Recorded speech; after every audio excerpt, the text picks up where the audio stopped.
Hey everyone, welcome back to my channel Armor Gaming, and welcome back to another monster analysis. And today I'm going to be analyzing Tephra. Isn't it very hot in here? That could be because, well, A, it's summer, B, Tephra is near, C, something is burning in your kitchen, call the firefighters. Check out Tephra. This little guy actually reminds me just like the Blob. He's honestly like a magma version of the Blob. But moving on to the stats, this monster is super impressive. Not on stats, I'm gonna tell you that, but definitely on his skills. Power, we start off at 3,355. That is actually a pretty low power. It's slightly higher than Lord Moltus, who is like the third weakest monster in terms of power, of course, not in terms of skills. His life, however, is super impressive. 33,477. That is the highest life of all the fire monsters ever released, and that's actually the third highest life in the game. And keep in mind, we have Oros, who has like a crazy huge life. Unfortunately for Tephra, his speed comes in at 3,091, making him one of the slowest fire monsters in the game. He's actually the third slowest, tied with the Firestorm. So like I've mentioned, this monster is fire, his weakness is water, and his trait, no surprise here, immune to burning. Now his skills, this is where it's going to get super interesting. So starting things off with his default Basalt Punches and Magma Cascade, nothing special here. And his special attack is called Volcanic Bombs, and it's basically just a really nice high dealing damage AoE. Now the cool thing about this skill is that it is fire elements, it's not special elements. So this works in synergy with another skill he has that I'm going to talk about in just a couple of minutes. For skills group 1, we have Basalt Jabs, deals moderate special damage, 50% chance to daze, not that special. Lava Precipitation, that sounds pretty scary. AoE 25 damage, 2 turn cooldown, also not that special. Magma Torrent, 50% chance to burn, also not that special. So we're just gonna go ahead and move on to skills group number 2. Starting things off, we have Basalt Pokes.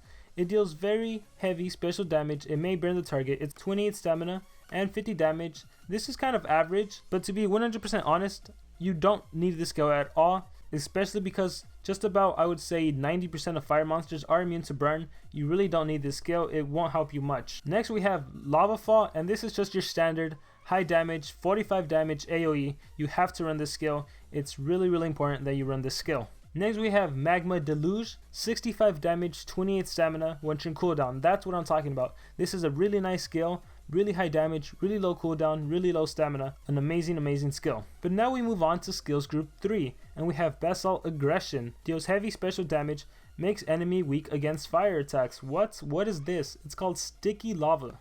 Right here, Sticky Lava. And what it basically does is, like it says, it makes the enemy very weak. Not just weak, this is very weak, which is the equivalent to like an 80% attack boost on you. This is super good, so I'm gonna move on to the next skill to talk about it, and then I'll get back to Basalt Aggression. Lava Mist, it's 30 damage, 31 stamina, 3 turn cooldown. But the cool thing about this, like I said, it's an AoE. It makes all enemies very weak against fire attacks. Again, that's all enemies very weak to fire attacks. To the best of my knowledge, this is the only monster that does that. And again, I say this is the only monster because lots of you might want to reference Ingvar. Ingvar makes monsters weak to special and light, not very weak. And I think the interesting thing about this is that we are going to start getting monsters that have a skill that makes the enemy very weak to a certain element. Because we got General Nisha, which has a skill that makes monsters very weak to dark. And now we have this fire monster that makes monsters very weak to fire. But the cool thing about this monster is it's an AoE. That's insanely good. Can you just imagine using Lava Mist, and after Lava Mist, you follow it up with Lava Fall? Like, I guarantee you, you're good to go. I honestly predict that's how most matches are going to go with this monster. You only need 2 turns to win. One is Lava Mist, the other turn is Lava Fall, and you are going to win like every single time. Now what works great about this skill is that, specifically in Team Wars, where you're obviously going to have a mirror match where you're going to fight another fire monster, and normally your fire attacks are like weak against fire monsters, and you hit them with the sticky magma, you don't have that problem anymore. Now they become weak to fire monsters too. Hands down, this is a must-have skill. Granted that Tephra has a low power to begin with, this skill alone, in my opinion, probably makes him in the top 5 fire monsters. And last but not least, we have Magma Avalanche, which is just even better than the previous skill from skills group 2, because this is 75 damage, 28 stamina, 1 turn cooldown. So this monster just got even better. Not only does he have sticky lava, he also has a 75 damage, 1 turn cooldown skill. Now again, let's say you don't want to Lava Mist, Lava Fall, you can do Lava Mist, Magma Avalanche, and I'm gonna guarantee you that you're pretty much gonna kill whatever monster you're having trouble with. Like, this is going to be insane. Now, can you imagine even more if you pair this monster up with someone like Lux, who can give him 2x damage and precision so he doesn't miss his AoEs, and then Lava Mist with 2x damage, and then a Lava Fall with 2x damage and an 80% boost? This is insanely strong. This monster, I definitely see him being used a lot, even though he has a low speed and a low power to start off with. So as far as what skills I recommend Lava Mist, Magma Avalanche, Basalt Aggression, and Lava Fall. Now, the reason I'm not recommending Magma Deluge, and at first I was thinking about recommending it, especially since, you know, you're gonna hit the enemies with sticky lava. It doesn't do you any harm to have a fire skill. The reason I'm recommending Basalt Aggression is because sometimes it does come in handy to have a special skill, and more importantly, it's important to have a 0 turn cooldown skill that also gives sticky lava, even if it's only to one enemy. This is especially important when going up against Timerion.